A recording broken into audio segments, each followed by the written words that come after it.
Ponto Poder Contexto, com Wagner Mendes.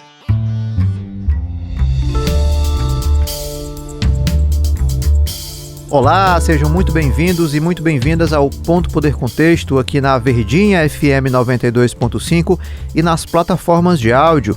Eu sou o Wagner Mendes, editor e colunista do Ponto Poder, e hoje nós vamos falar do Ciro Gomes no PSDB e as repercussões políticas aí para 2026.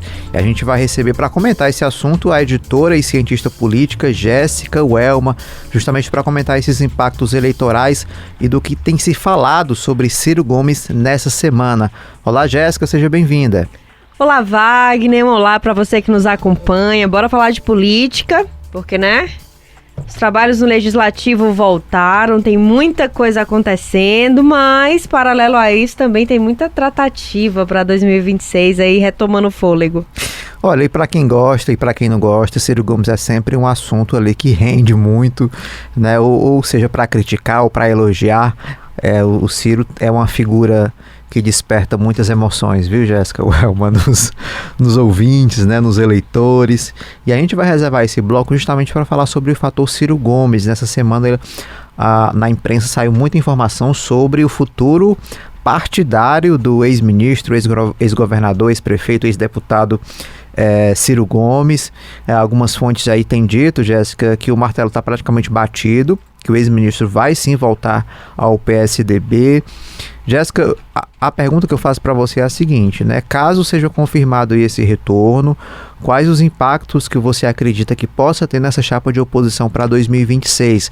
A gente vem falando aí dos movimentos do PL, né, o partido do André Fernandes. O André Fernandes já deu várias declarações divergentes, inclusive desde o início do ano. A cada mês ele vem dando uma declaração diferente sobre apoios. Tem a movimentação aí do Roberto Cláudio, que tem clara intenção de ser candidato a governador, mas nos bastidores vem crescendo essa coisa, essa informação aí, essa probabilidade do Ciro Gomes ser o candidato a governador desse grupo, né? A provável chegada do Ciro ao PSDB, qual elemento ela pode trazer para essa organização da oposição, essa estruturação da oposição, né, nessa tentativa de união desse grupo para 2026, Jéssica? Bora lá, Wagner, para a gente organizar um pouquinho dessas peças. São muitas camadas, né? São, e olha, quem diria que Ciro, da forma como saiu das eleições de 2022, tendo amargado aí a pior derrota da sua carreira política, estaria nesse 2025 tão badalado, inclusive sendo aí disputado por partido político, mexendo com alguns planos. A preço de hoje ele ainda está no PDT, o que é realmente um ponto curiosíssimo, ele permanecer tanto tempo ainda no PDT, né, dado que claramente, especialmente aqui no estado do Ceará, ele não tem mais alinhamento nem com as lideranças do partido, nem com o entorno, e aí pensando em grupo governista. Então, realmente, já essa sensação de passar da hora dessa relação do Ciro com o PDT, que, claro, foi um partido que deu muito espaço para ele, né, para disputar a presidência da República e tudo, mas os caminhos aí não convergem já tem algum tempo. Então esse tempo já parece que chegou mesmo ao fim, e agora é para onde ele vai. Esse assunto estava bem forte ali até a primeira quinzena de julho, antes do recesso parlamentar, parecia que já poderia se resolver ali, mas estava naquela coisa, PSDB e União Brasil, que aí apareceu também como um outro partido com que Ciro estaria conversando. Nessa volta dos trabalhos legislativos e que voltam as articulações, tinha gente viajando aí no final de julho, então a galera volta e começa-se a dar como se fosse, né, martelo batido já, como é que fala? Martelo batido e ponta virada. Pois é, gente, as frases da política. É como se fosse certo, né? Que ele fosse se filiar ao PSDB. Nos bastidores a informação é que isso já seria para a segunda quinzena agora de agosto. O Tasso Gereissati, ex-senador, ex-governador aqui do Ceará, seria o grande fiador, o grande articulador desse retorno do Ciro ao PSDB. Mas o Ciro mesmo ainda não deu uma declaração pública sobre o futuro político dele. Então isso dá margem para que fontes no União Brasil digam que percebem com estranheza esse dado como certo de que o Ciro vai para o PSDB, porque ele teria mantido ainda conversas com lideranças do União Brasil, isso especialmente lideranças nacionais, e não teria fechado portas. Então, a real é que até que o Ciro oficialize, ainda vai pairar no ar um pouco dessa disputa por ele, né? E aí, o quanto que Ciro mexe, Ciro já está mexendo muito no cenário da oposição. E o retorno dele ao cenário político, essa aproximação com esse grupo de oposição, já o colocou nesse centro da discussão que a gente está falando agora. E isso já mexeu muito com os planos, porque até esse retorno do Ciro estava muito naquela, quem é que pode ser candidato pela oposição? E tem aí o ex-prefeito Roberto Cláudio, o ex-deputado Capitão Wagner, mas ambos com desgastes, nenhum dos dois aparentando ser aí um grande aglutinador de apoio.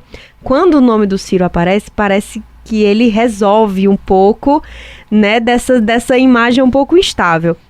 Ele disse que não vai ser candidato a nada, que apoia o nome do Roberto Cláudio para o governo do estado, mas não é com isso que os aliados estão contando. E por mais que as declarações públicas dele sejam nesse sentido, o entorno é de que não, estão ainda cotando o Ciro para uma possível candidatura ao governo do Ceará e não descartado de todo até mesmo uma candidatura à presidência da República novamente. Aí poderia ser pelo próprio PSDB, né, um partido que já foi muito protagonista dessas disputas, mas perdeu espaço, poderia apostar num nome como Ciro. Ele estaria disposto a romper com o que ele mesmo falou, de que não seria mais candidato, e toparia outra dessas? Agora, o nome do Ciro é um nome muito forte, a oposição estava, de certa forma, carecendo de uma figura que movimentasse as massas, né? Um líder mais com esse perfil. Tem muitos pontos a serem conversados, e aí você mesmo falou dessa relação com o PL, as críticas que ele faz ao Bolsonaro, né? Como é que vai ser esse diálogo aí. Mais que o Ciro, ele é uma figura que a oposição aqui estava precisando, né, um pouco mais consolidada para essa disputa estadual, já que, por exemplo, o André Fernandes, que teve o desempenho que teve em Fortaleza, não pode ser candidato, então o Ciro vem um pouquinho para essa lacuna.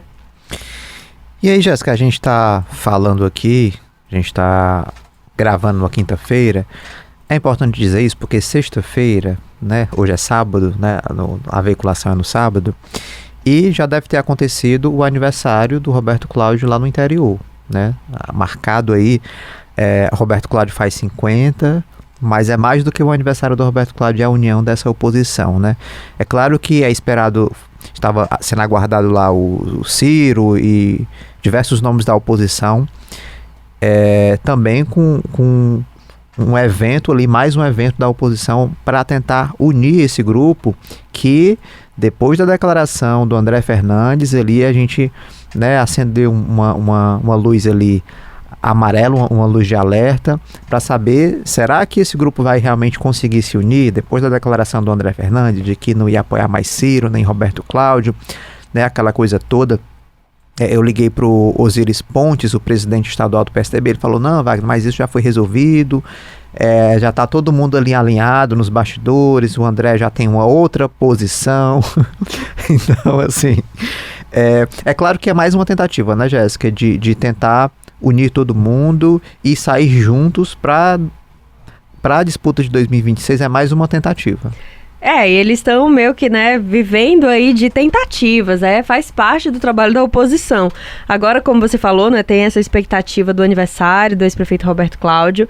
Certamente são emoções que a gente vai trazer no próximo programa, mas é aí o primeiro evento, não é exatamente público, mas tem uma pompa de evento a ser publicizado, que deve reunir a oposição, deve reunir prefeitos, deve reunir vereadores, empresários, e não deixa de ser um pouco de um momento de medir a temperatura da força com que chega um nome como Roberto Cláudio.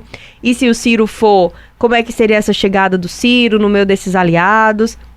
Então é um momento que pode ser muito singular no desenho do cenário, né? Vamos aí aguardar essas emoções. Agora, esse ponto, Wagner, de tentar aí articular, e essa fala do presidente do PSDB Ceará, de que o André teria mudado já a opinião, você ser fiador do Ciro é bem complexo. Porque paira aquela tensão de, tá bom, a gente fez um acordo aqui, mas de repente o Ciro vai e faz um vídeo e critica e fala, ataca de novo um Bolsonaro, ataca ali o Lula, que também já vem de um tempo, ele já na base do Lula já tinha esses episódios, já se desgastou internamente na ala mais à esquerda por causa disso. E agora não deve ser muito diferente ele próximo da direita. Então, acredito que há uma dificuldade muito grande em você colocá-lo ali como fiador. Na ala bolsonarista, um grupo que sempre cobrou muita fidelidade ali, muita defesa do nome, né? Então, eu acho que ainda que André Fernandes possa já ter recuado um pouco nessa decisão de não vamos apoiar de jeito nenhum, que ele esteja ainda aberto ao diálogo, mas olha, não é fácil, porque sempre vai pairar um pouco dessa dúvida aí de qual será o próximo arrobo ou quem o Ciro pode atacar numa próxima declaração, num próximo episódio mais quente na política. Jéssica, a gente está falando aqui sobre a possível ida de Ciro Gomes para o PSDB, mas ele já esteve no PSDB ali no início dos anos 90, foi eleito governador pelo partido, só que era um outro PSDB, né? Era um PSDB... E outro Ciro. E um outro Ciro, com menos cabelos brancos, né? E com muito mais jovem, tinha ali a grande liderança do Tasso Gereissati na época também, que entregou o governo para ele, né, e um PSDB muito forte, né, um PSDB novo, era o maior partido do Ceará, com muita força, com muito poder político. Hoje é um novo PSDB, né, um PSDB desoxigenado, com menos força política, né, e aí, caso ele chegue ao PSDB, né, qual o papel do Ciro nesse novo PSDB?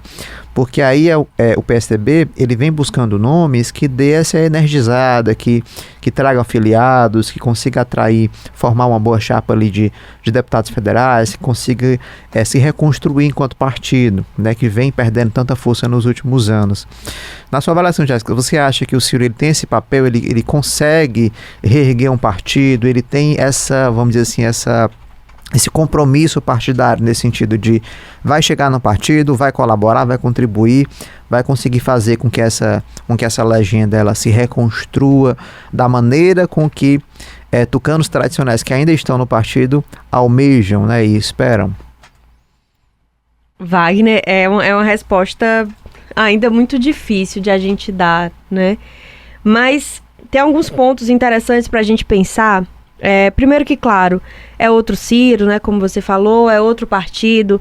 Lá no começo dos anos 90, quando o PSDB foi criado, quando o Ciro foi o primeiro governador do partido no país, estava nascendo uma liderança ali.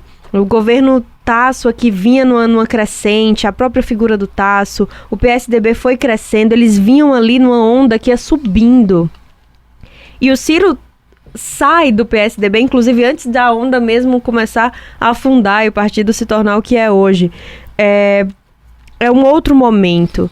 Agora, claro, ele entraria com uma missão e uma espécie de cobrança em torno desse retorno ao PSDB, de ter um feito que não é exatamente impossível. E eu tiro isso pensando, por exemplo, temos aí presidente Lula no terceiro governo, um PT que passou por uma crise que durou anos, que o partido completamente descredibilizado, sem conseguir sucesso eleitoral, perdendo prefeitura, perdendo governos de estado, perdendo disputas presidenciais.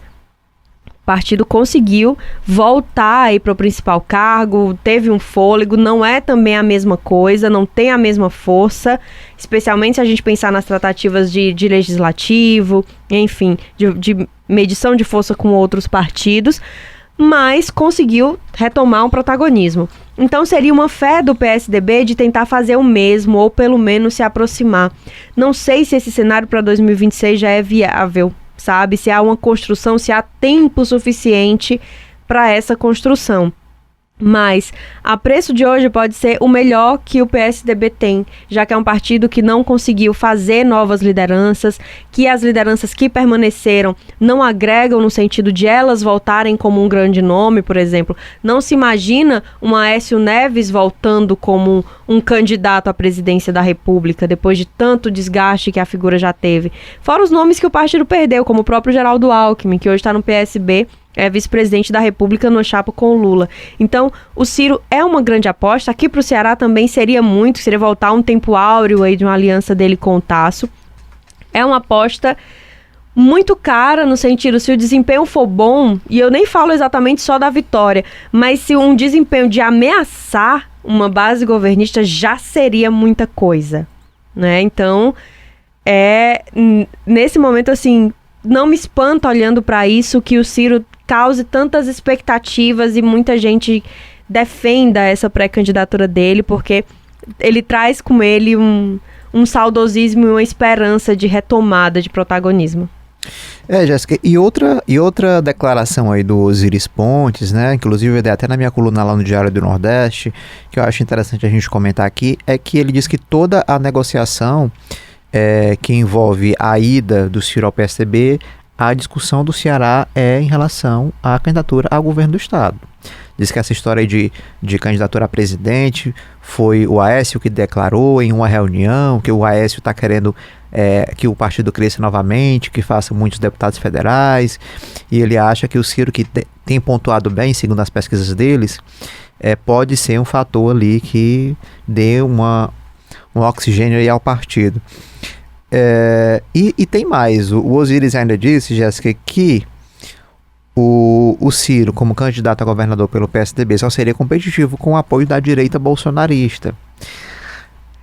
E aí é um ponto que você acabou de falar, né, e que a gente reflete sobre isso, né? O Ciro, ele, com toda essa energia, né, discursiva que ele tem, será que ele vai ter sangue frio para conversar com esse grupo, para tentar articular de fato essa candidatura, se é que ele quer de fato ser candidato a governador, né? Se é que ele vai se confirmar, né? Confirmar essa candidatura, porque aí é uma leitura que o dirigente faz, né? Que é uma leitura até óbvia, né? Por conta da necessidade dessa unidade, né? E eles todos entendem isso. Como é que você vê, Jéssica, essa declaração do Osiris de que há uma necessidade de aliança para que ele se torne competitivo, ao mesmo tempo esse perfil do Ciro de não ser tão pacífico assim, né? Eu não sei se Ciro e sangue frio são palavras assim que se juntam muito. Mas também Ciro é experiente na política, né? Ele tem esse perfil público que tornou-se muito conhecido nesse aspecto desse sangue mais quente. Mas ele também é um calculista também na política. Então, eu acho que conversar, ele tem o espaço, ele consegue abrir esse espaço. Eu acho que números vão falar muito na hora de acertar esses termos, não é? Dizer, pesquisa aqui, pesquisas internas estão dando melhor com o meu nome. Eu acho que isso vai ser um peso, algo que ele pode recorrer a isso.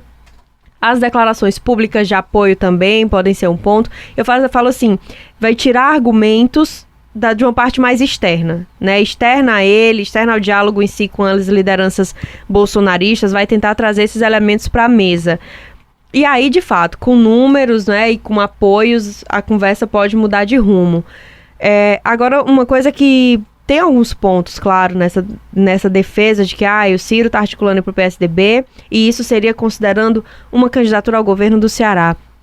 Tem aí o Roberto Cláudio nesse cálculo, principal aliado do Ciro, quem está ali fiel ao lado dele, apesar de todos os desgastes, inclusive familiares que o Ciro tem vivido. E assim, esse cálculo, eu acho, esse diálogo do Ciro com o Roberto Cláudio, eu te juro que eu ainda acho mais complexo do que o diálogo do Ciro com os bolsonaristas.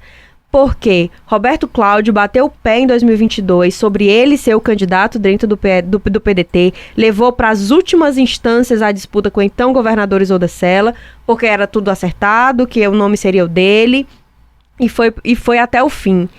Por que agora ele não agiria da mesma forma em relação ao Ciro? Como é que de repente ele é dado como o nome, o próprio Ciro defende o nome dele e de repente não é mais ele? Ele teria que aceitar disputar uma vaga com menos protagonismo em outro lugar. Uma ideia de grupo político que não funcionou em 22 funcionaria agora? O Roberto Cláudio abriria mão? Então, acho que a gente olha muito para essa relação com a ala bolsonarista, mas a ala mais próxima ali, eu acho essa também bem complexa. Aí trago aí um Capitão Wagner do União Brasil, sabe? Tem outras camadas a serem acertadas. De fato é um complexo, porque foi uma decisão ali de 2022, Jéssica, até passional do ponto de vista político, né? Porque ele poderia, muito se fala nos bastidores, ele poderia ter ido para um deputado federal, depois aguardar 4 anos e ser o candidato do grupo, né? O que acabou não acontecendo. O rompimento veio e agora ele se encontra, inclusive, hoje sem partido.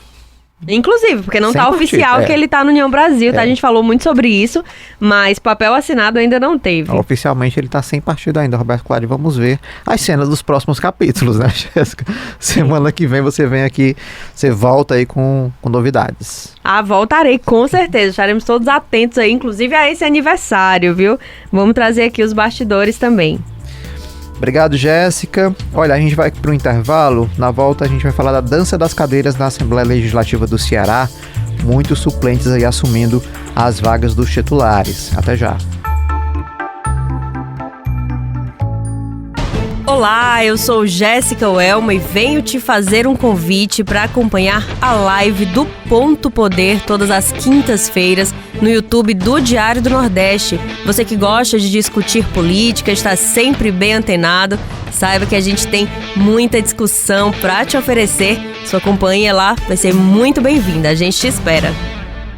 Você está ouvindo Ponto Poder Contexto com Wagner Mendes.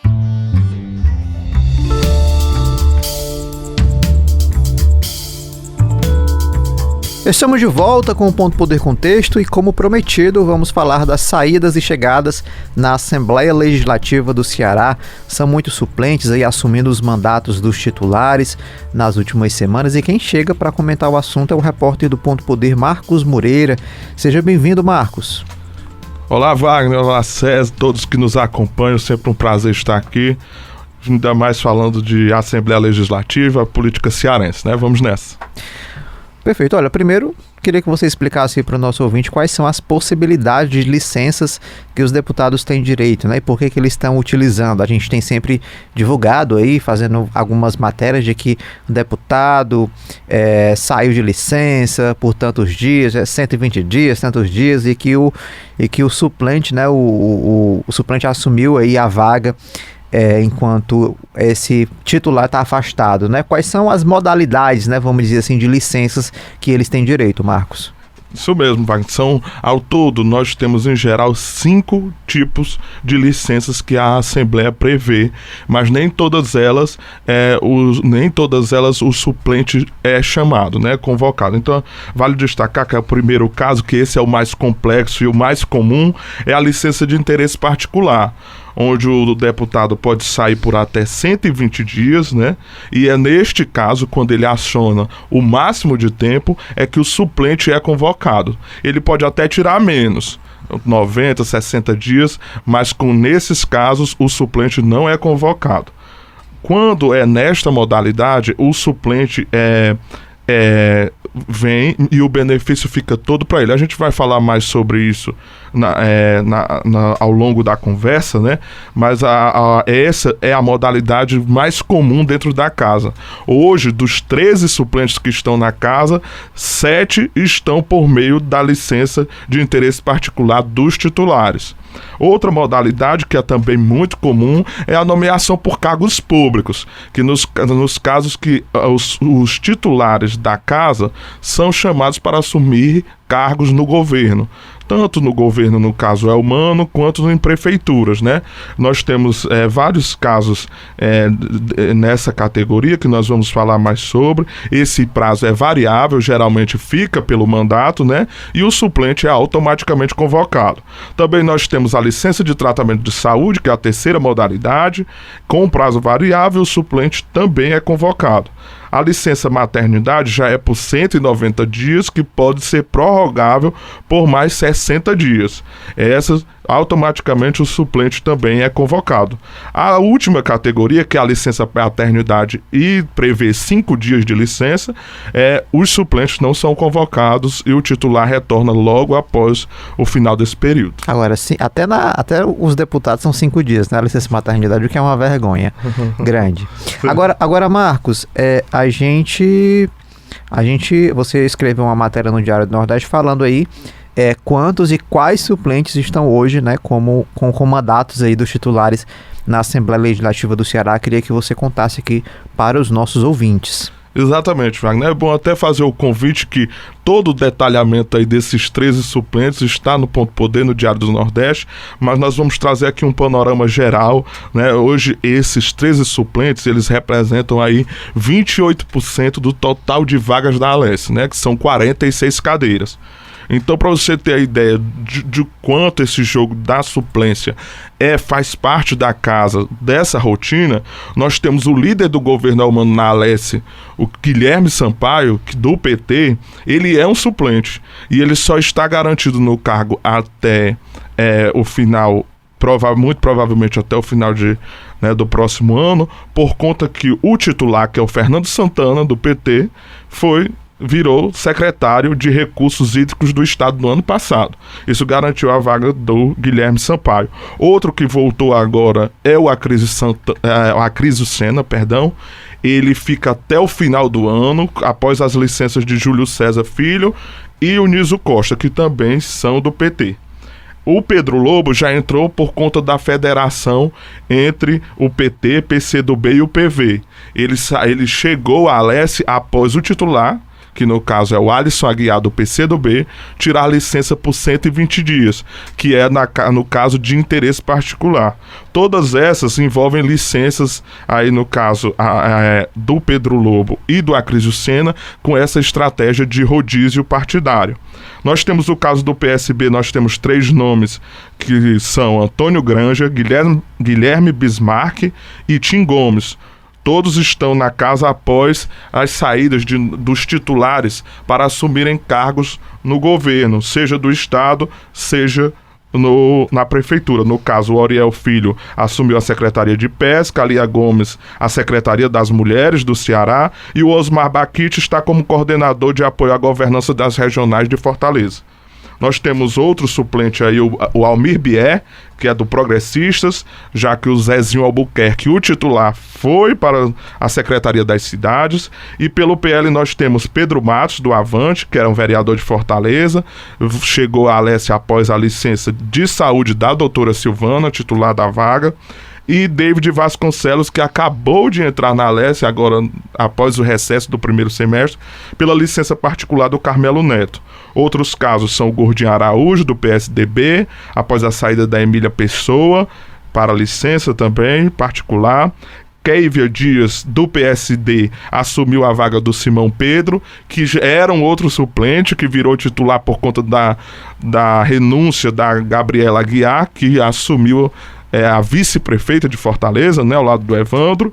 E agora o caso mais recente que nós temos esta semana foi a licença do Renato Roseno, assumindo aí o suplente Léo Suricati, que deve ficar nos próximos 90 dias, e os últimos 30 dias com a professora Zuleide.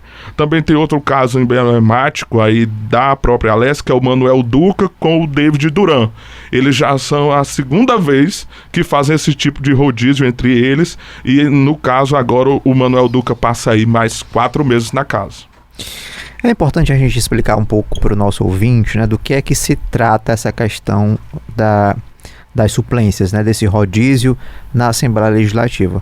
Quando a gente participa de eventos partidários, né, que a gente está presente enquanto imprensa, né, ouvindo ali os dirigentes partidários e as negociações, uma das maneiras de atrair as filiações de lideranças políticas é essa, dizer, não, olha... porque muitas vezes, muitas lideranças não vão a alguns partidos porque dizem, olha, mas já tem muita gente com muito voto, não vou conseguir entrar, né? Aí o que é que o presidente do partido diz? Não, venha vem, você não tem voto para ser titular, mas a gente faz um rodízio e você assume em algum momento. Você fica aí alguns meses como deputado, a gente garante que vai ter esse rodízio. E em outras situações, eu já ouvi o Cid dizer muito isso, e em outras situações, o titular, como você contou agora, Marcos, assume cargos no executivo, né? Ou em prefeituras, ou em governo do estado. E isso abre vagas definitivamente, entre aspas, né? Enquanto o titular estiver no cargo, o suplente vai ter a garantia, né, de estar no mandato. Então, porque, e o Marcos vai explicar já a questão do quociente eleitoral, mas dificilmente o titular ele faz a vaga sozinho, né? Ele precisa dos votos aí na legenda ou da chapa inteira, da nominata, né? Que são os suplentes. Então, como eles contribuem para a conquista dessa vaga, né, pelo partido, então eles acabam reivindicando esse espaço. Agora, Marcos, eu queria que você explicasse um pouquinho para o nosso ouvinte a questão financeira, né? A questão financeira, dos benefícios, como é que acontece aí quando um titular pede licença e o substituto acaba ocupando essa função. Esse é um ponto interessante, porque muda de acordo com o tipo de licença. Vamos partir aí da mais complexa, que no caso é a de interesse particular, que no caso sai totalmente por opção do titular da vaga, né, a partir dessas negociações e tudo. E quando é nesse tipo de modalidade, ou seja, de interesse particular por 120 dias, o titular sai, o suplente entra e os benefícios previstos para o cargo e também o próprio salário só são pagos ao suplente em exercício. Esse é o caso da licença de interesse particular. Quando nas outras licenças em que os suplentes são convocados, como licença maternidade e a própria ida para o governo, que essa é interessante, os dois acumulam esses benefícios, ou seja, até os salários, e até um caso da Alessia é interessante, o titular que esteja licenciado, ele pode receber mesmo até o auxílio saúde dentro desse período. Então, por escolha dele, do titular licenciado, os dois podem seguir recebendo seus benefícios normalmente e acumulando até entre os cargos, né? Esse é um ponto interessante. Outra medida que a gente tem acompanhado aí também é que as licenças, os suplentes recebem toda essa estrutura de gabinete dos próprios licenciados, mas a questão de assessores, de equipe técnica, isso depende muito, em geral, de uma negociação entre os dois que estão aí em revezamento ou em troca de suplência e titular. Perfeito. E agora, como eu prometi, né, Marcos, para o nosso ouvinte, explica um pouquinho para a gente a questão da conquista das vagas aí pelos partidos, né? Sim. O que se fala muito de quociente eleitoral, né? Muito se fala de quociente eleitoral.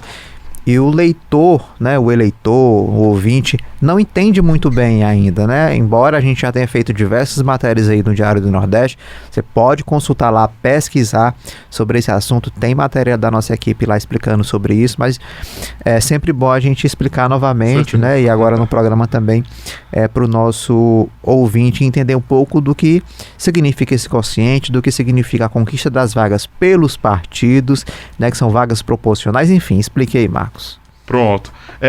Esse é um ponto interessante da gente analisar, porque, primeiro, como você falou, Wagner, passa por uma estratégia dos partidos de fazer esse rodízio para dar visibilidade aos suplentes e até negociações que envolveram o próprio pleito eleitoral, né? Então, essa negociação passa por isso.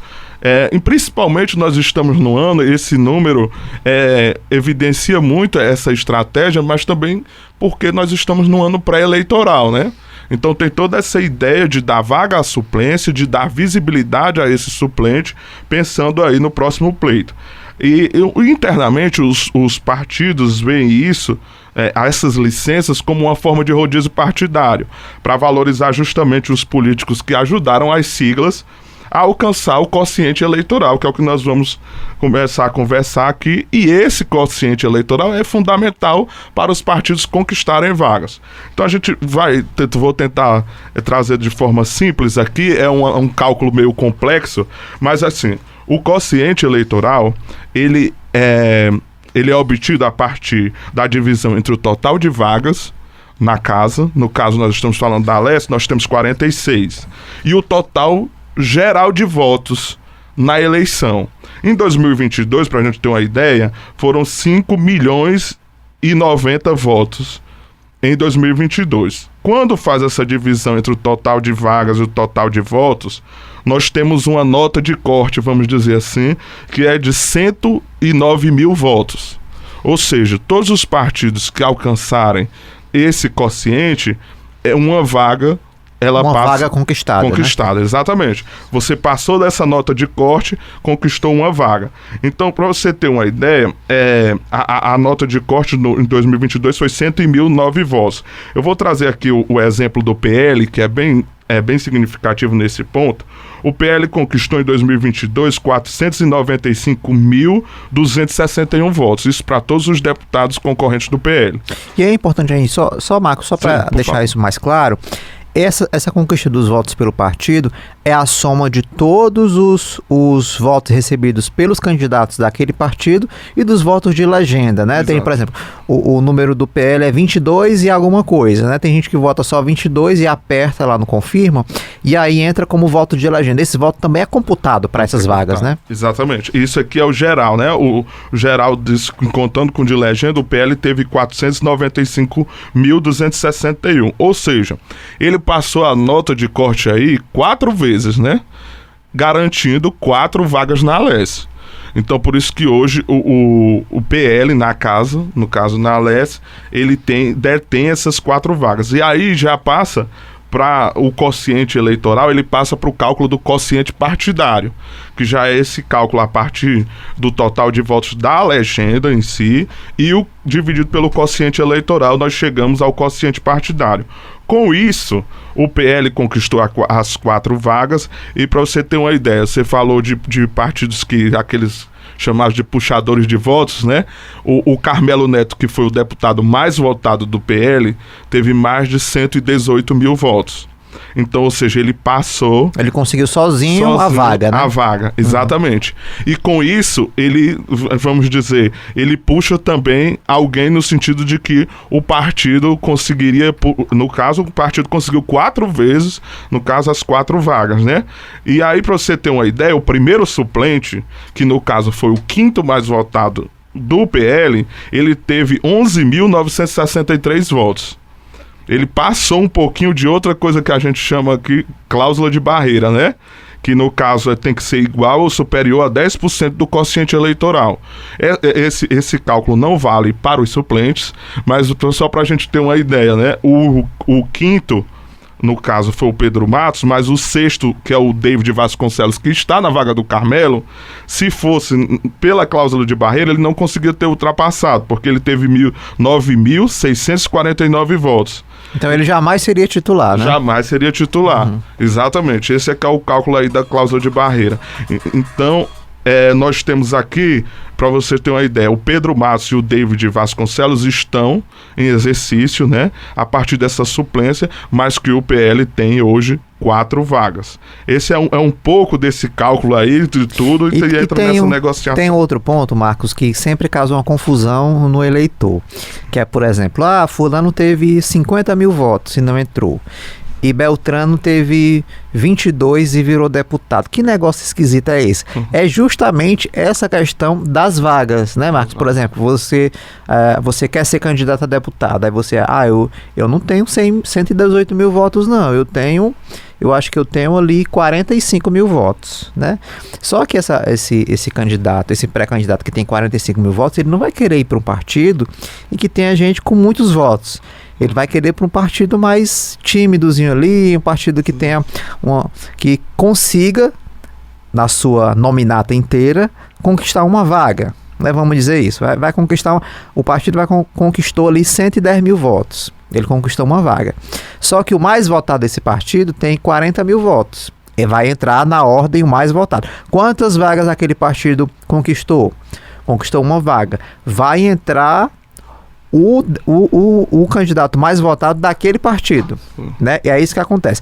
Por exemplo, o PL são 4 vagas, então vão entrar os 4 mais votados. Exatamente. Só que esse que vai entrar, por exemplo, esse partido menor que tem conquistou só uma vaga, ele só vai entrar se ele conseguir pelo menos 10% do quociente, né? Ele conseguiu os 10% do quociente, ele foi o mais votado daquele partido que só conquistou uma vaga, então ele vai virar deputado. É por isso que tem essa confusão dele, de deputado que tem menos voto do que o outro, que não entrou, que está em outro partido, mas que democracia é essa? Que confusão é essa? É justamente o quociente eleitoral. E do PL ainda tem outro detalhe interessante aqui da questão de vagas. Se a gente for ver, o primeiro suplente hoje, que é o Pedro Matos, a gente está no Avante.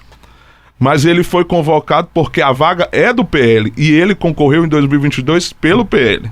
Outro fato interessante do próprio, por isso que é um exemplo emblemático, é a Marta Gonçalves. A deputada que hoje é do PSB, ela conseguiu a vaga pelo PL, sendo a segunda mais votada. Então, hoje, se ela sair de licença, por exemplo, não entra o nome do PSB, e sim seria o 7º suplente né, no caso o 3º suplente do PL, né? Esse é um detalhe interessante pra gente entender essa questão das vagas, e como ela não tem mais o compromisso com o partido, então aí que ela não sai mesmo, né? Ela não vai fazer essa negociação. Marcos, muito obrigado aí pelos esclarecimentos, acho que é um assunto importante para o nosso ouvinte entender um pouco aí da matemática eleitoral, né? É isso aí, muito obrigado, eu que agradeço, é sempre bom também a gente estar aqui conversando e entendendo melhor também todo esse jogo.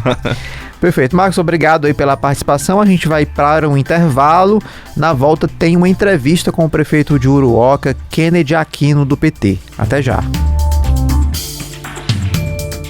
Olá, eu sou Jéssica Welma e venho te fazer um convite para acompanhar a live do Ponto Poder todas as quintas-feiras no YouTube do Diário do Nordeste. Você que gosta de discutir política, está sempre bem antenado, saiba que a gente tem muita discussão para te oferecer. Sua companhia lá vai ser muito bem-vinda, a gente te espera.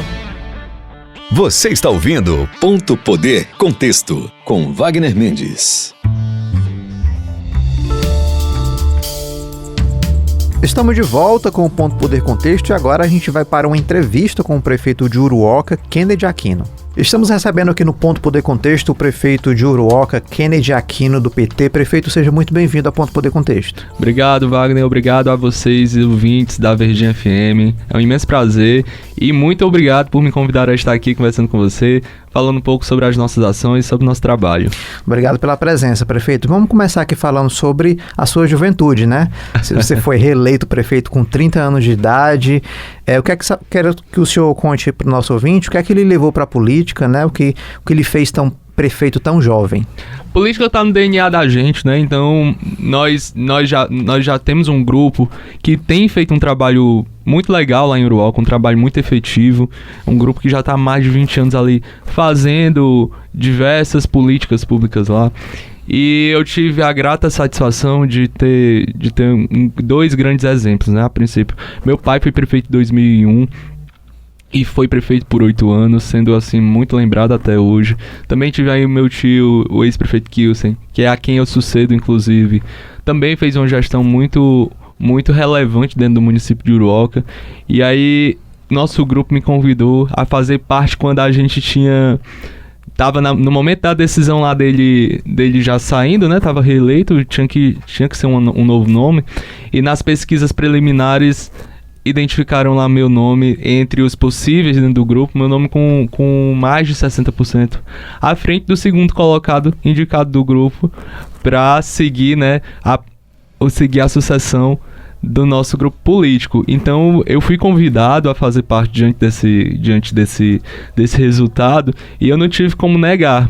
Eu tive que me preparar para isso, né? Foi uma convocação popular. Um chamado, né? Um chamado. Então a gente fui lá, comecei a me preparar. É como eu dizer, eu tinha algumas inseguranças mais em relação à própria política, que eu cresci vendo isso daí, eu cresci dentro desse meio. Minha casa sempre foi cheia de gente, mas de todo modo haviam inseguranças em relação a como eu iria me conduzir dentro da política, não pelo trabalho de ser prefeito, que é um trabalho muito honroso e que eu sabia que eu tinha muita capacidade para isso. Mas assim, graças a Deus a gente conseguiu fazer um trabalho muito bom. Graças a Deus eu consegui me reeleger Eu fui eleito com 26 anos em 2020 e tive um crescimento da minha primeira para a segunda eleição de mais de 20% em relação ao que eu tinha recebido de votos. Então, acredito eu que isso deva ser uma consequência de um trabalho muito efetivo que a gente vem fazendo dentro do nosso município.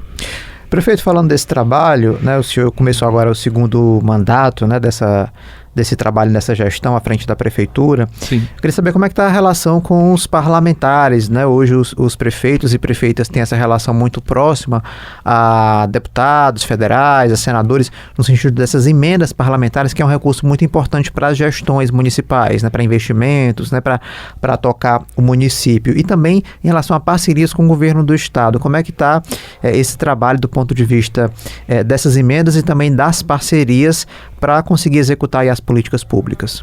O município, ele precisa, né? A gente que é prefeito, a gente precisa arregaçar as mangas e partir para cima dos entes estaduais e federais, né? Sozinho, nós não conseguimos entregar o 100% do que a gente pode. Obviamente, nós conseguimos fazer, mas se a gente quiser fazer muito mais, a gente precisa ter bons aliados. E Uruoca é muito abençoada quanto a isso, né? Hoje nós trabalhamos com 2 deputados estaduais que são muito bons, e eu destaco aqui o deputado e presidente da Assembleia, Romeu Aldigueri, é um grande parceiro do município de Uruoca, a quem eu mando um abraço, e agradeço por todo o suporte que ele dá ao município de Uruoca, não somente com o seu mandato, mas também de aproximação com o nosso governador Elmano. Eu acho que ele tem sido um elo muito forte nosso com ele, por mais que nós sejamos copartidários, eu e o governador Elmano, mas ter um deputado e também o presidente da Assembleia dando as mãos ao Uruoca, fortalecendo a nossa gestão, é de grande valia para nós, né, munícipes de Uruoca. Mas também destaco o grande trabalho que sempre vem há muitos anos sendo feito, junto a não somente a minha gestão, mas ex-prefeitos também, do deputado Sérgio Aguiar, que também sempre tem buscado, sempre tem sido muito presente, buscado ajudar o município ano a ano,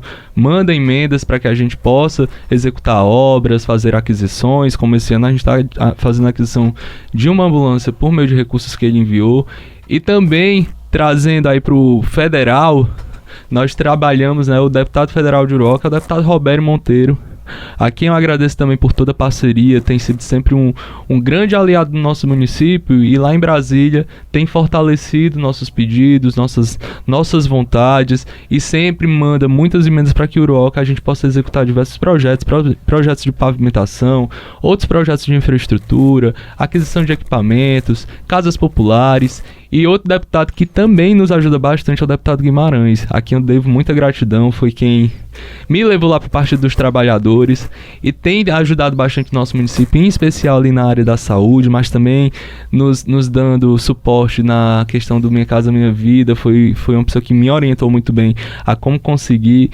e eu sou muito grato, até porque a gente nunca votou nele lá em Uruoca, e ele estendeu a mão para nos ajudar e para ser parceiro de Uruoca quando eu precisei dele.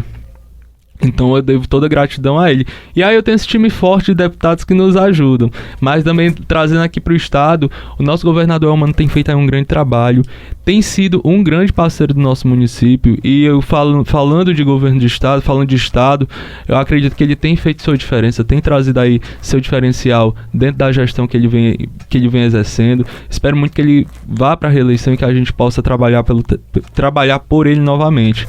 Ele trazendo para dentro da minha realidade local, o nosso governador Elmano tem sido um parceiraço lá da gente. Eu acredito que nem o governador, com o volume de coisas que ele tem feito, tem ajudado tanto. E eu falo aqui, destaco muito, né, um sonho que eu tive quando eu entrei em 2021. Nós tínhamos um sonho que já vinha sendo alimentado de outras gestões, que era de Uruoca conquistar uma escola profissionalizante. E é o governador Elmano que está realizando esse sonho, não somente de Uruoca, mas da nossa micro-região, porque Senador Sá e Martinópolis também serão diretamente afetadas por essa escola. E é uma escola de 22 milhões que será sediada no município de Uruoca. É importante a gente se falar isso, prefeito, porque às vezes a população ela não entende a força das parcerias, né? E quando você tem um aliado ali que lhe ajuda, que manda recurso, que corre atrás de um projeto, né, para tocar para frente, para que esse dinheiro seja liberado. Isso é fundamental para as gestões, principalmente quando a gente recebe aqui os prefeitos, enaltecem muito a questão dessas parcerias, porque sem algumas parcerias a coisa não anda. Prefeito, mas falando aqui o Uruoca é um município que tem cerca ali de 13.700 habitantes, né, de acordo com o último censo ali do IBGE. Eu queria saber como é que é para o senhor, né, esse desafio de fazer, né, do município, de gerar renda no município com essa quantidade de população, né? Qual o maior desafio, né, para conseguir, né, gerar renda no município que tem poucas pessoas, né? Qual é a receita, né? Como resolver isso? O Wagner, é bastante desafiador para todos nós, né? Todos nós, prefeitos em especial de cidade pequena, a gente acaba sendo um pouquinho esquecido quando fala de investimento do setor privado. Até porque eu entendo em parte que cidades pequenas não geram a mesma rentabilidade que cidade grande, né? O comércio ele gira em torno disso daí. Mas geração de emprego e renda, isso daí é uma coisa que a gente pode fazer com a atração de indústrias, né? Que aí independe do consumo interno da cidade. Ela precisa produzir ali para mandar para fora, né? Então nós estamos, é onde eu estou focando. O Uruoca tem um grande potencial já na área da mineração e é bem destacado nisso hoje, mas também eu venho trabalhando para atrair outros setores produtivos. E um dos que eu venho conseguindo avançar, e estou muito feliz com isso, que dentro desse ano nós já estamos trazendo a terceira empresa, a terceira indústria para dentro de Uruoca, é o setor têxtil, né? O setor de confecção. No final do ano passado, a gente iniciou a contratação de 4 cursos do Senai, curso de costura industrial. Quando eu acordando com investidores, eles me pediram para ter mão de obra, que eles iriam para a Uruoca. Então prontamente eu fiz isso, investi mais de 100 mil reais em cursos profissionalizantes de costura industrial, e assim que eu concluí, já chegaram logo 2 empresas, 2 indústrias, que estão paliativamente, estão temporariamente num auditório nosso, para que as meninas não ficassem, eles já iniciassem os trabalhos. Mas eu já estou investindo quase R$1 milhão para entregar 2 galpões novinhos para ambas as empresas. Outro ponto importante foi que a gente já fechou com mais uma, que é a maior, que ela tem uma projeção de começar a produzir de produzir ao final do processo dela, mais de 100 mil peças, e ela está indo para o nosso distrito de Campanário. Nós já fechamos a parceria, já estamos iniciando a parte legal para que eles possam iniciar a transição para a Uruoca, e logo mais eles já estarão se instalando, fazendo o curso e empregando imediatamente, até novembro, mais de 40 pessoas. Então, como é que estão essas parcerias da formação dessa mão de obra, prefeito? Você tem parceria com algum tipo de instituição? Como é que funciona Senai. isso? O Senai, né? Existe outra... Contratado pelo município, investido recursos nossos. Perfeito. Agora, prefeito, o Uruoca é um município que mais exporta pedras ornamentais, né? Queria que o senhor falasse um pouquinho sobre essa parte econômica, né? Qual é o retorno que isso dá para o município, como é que isso funciona, né, para a cidade, né? O município de Uruoca, ele vem avançando muito na área da mineração. Então, ano a ano, a gente tem visto aí um crescimento bem exponencial. Não à toa que foi notícia do Diário no final do ano, foi no começo desse ano, o quanto que Uruoca exportou de minério, né? Isso tem gerado um saldo positivo do ponto de vista econômico para o município, né? Gera emprego, gera renda lá. Geralmente as pessoas não ganham mal, são pessoas que são geralmente profissionais que são bem pagos. Então, além disso daí, a gente vem avançando com a parte da mineração, que traz diversos outros benefícios para o município, como a parte de arrecadação. O município ele tem um ICMS maior e muito maior do que a média de municípios do porte dela, né? Se você for ver outros municípios, até o vizinho, o ICMS dele é quase a metade do nosso, para menor, por conta da mineração, que o nosso é maior. Além da contribuição federal por minério, né? Que é uma contribuição federal, mas que dessa contribuição 60% é de Uruoca. Então, ajuda o nosso município financeiramente num ponto de vista que isso potencializa nossa capacidade de investimento. Essa exportação, prefeito, ela é feita para quais países? O senhor já tem esse levantamento, esse mapeamento? América do Norte, Europa, Ásia, praticamente para o mundo quase todo, viu? Mas assim, ali região de Emirados Árabes também. Contam, né, histórias, eu não sei porque eu nunca fui, mas contam histórias que lá no aeroporto de Dubai tem bastante da pedra de Uruoca, né, ela revestida. Que é a Taj Mahal, uma das pedras mais cobiçadas hoje do mundo, é essa pedra. E do ponto de vista econômico, esse retorno que dá, o senhor tem condições de dizer, basicamente, qual o percentual que isso incrementa na economia da cidade aí no ano? De retorno para o município, eu posso te falar que uma média de um retorno de uns 5 milhões anuais, 5, 6 milhões anuais, para o município de arrecadação que eu falo, né? Mas aí tem um retorno econômico que aí eu nem sei te mensurar o quanto que... Tem a geração de emprego, aí tem o consumo, né? E isso vai mas uma assim, cadeia, né? Mas gera bastante emprego e são pessoas bem pagas. Prefeito, falando aqui da questão do meio ambiente, né? A gente está aí há poucos meses da COP30, como é que estão as políticas em termos de adotadas aí para a defesa do meio ambiente na cidade, né? Como é que o senhor tem atuado lá na cidade nesse escopo, né? Nessa área? Então, o município ele tem avançado, principalmente na parte da coleta seletiva. A gente tem fortalecido cada vez mais o nosso projeto de coleta para poder otimizar, né, o despejo de resíduo sólido, a destinação correta do resíduo que é produzido na cidade. E isso daí foi uma ação que a gente também potencializou no nosso festival de quadrilhas. A gente dobrou, né, recolhemos 4 toneladas de resíduo somente reciclável, e a gente vem fortalecendo isso nas comunidades cada vez mais, porque gera um programa de retorno, a gente gera um programa de pontos que dá às pessoas a oportunidade com os pontos do que eles coletam na coleta seletiva, de trocar por alimento no supermercado e tudo mais. Isso tem motivado as pessoas a adotarem, né, a aderirem à coleta seletiva. Fora que a gente tem avançado também na parte de fiscalização,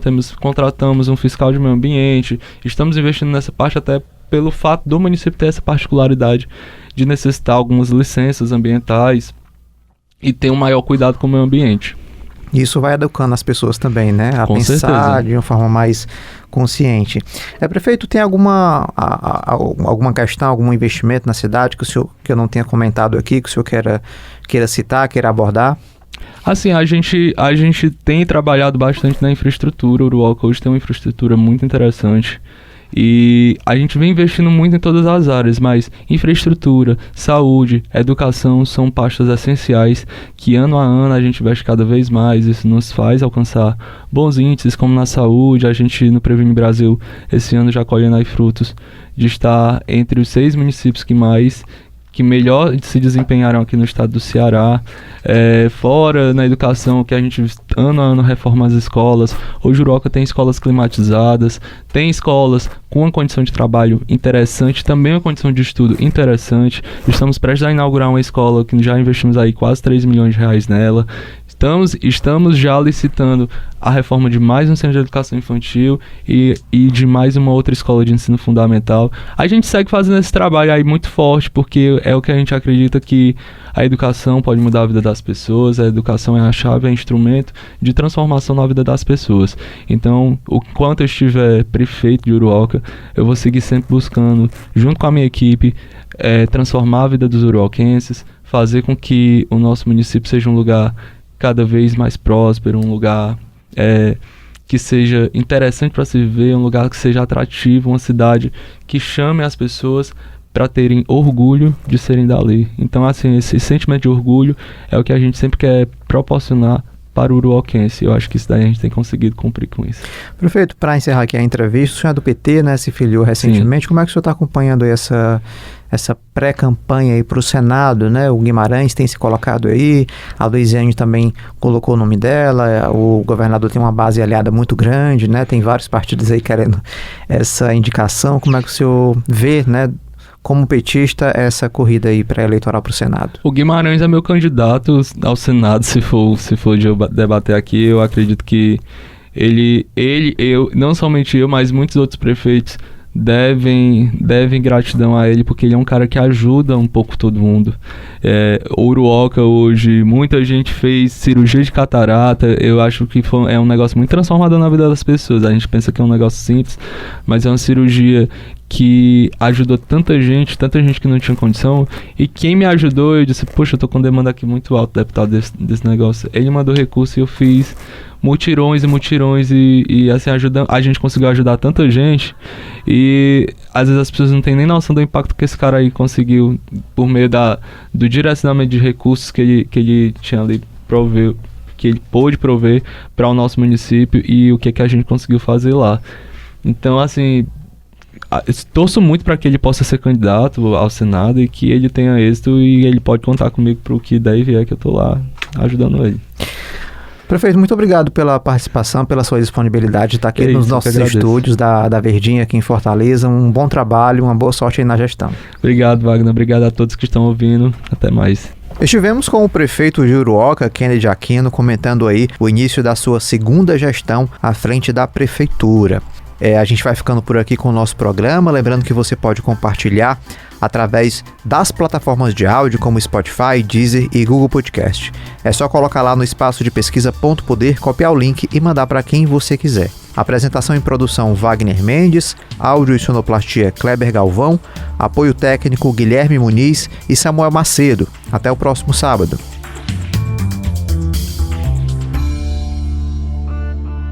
Você ouviu Ponto Poder Contexto.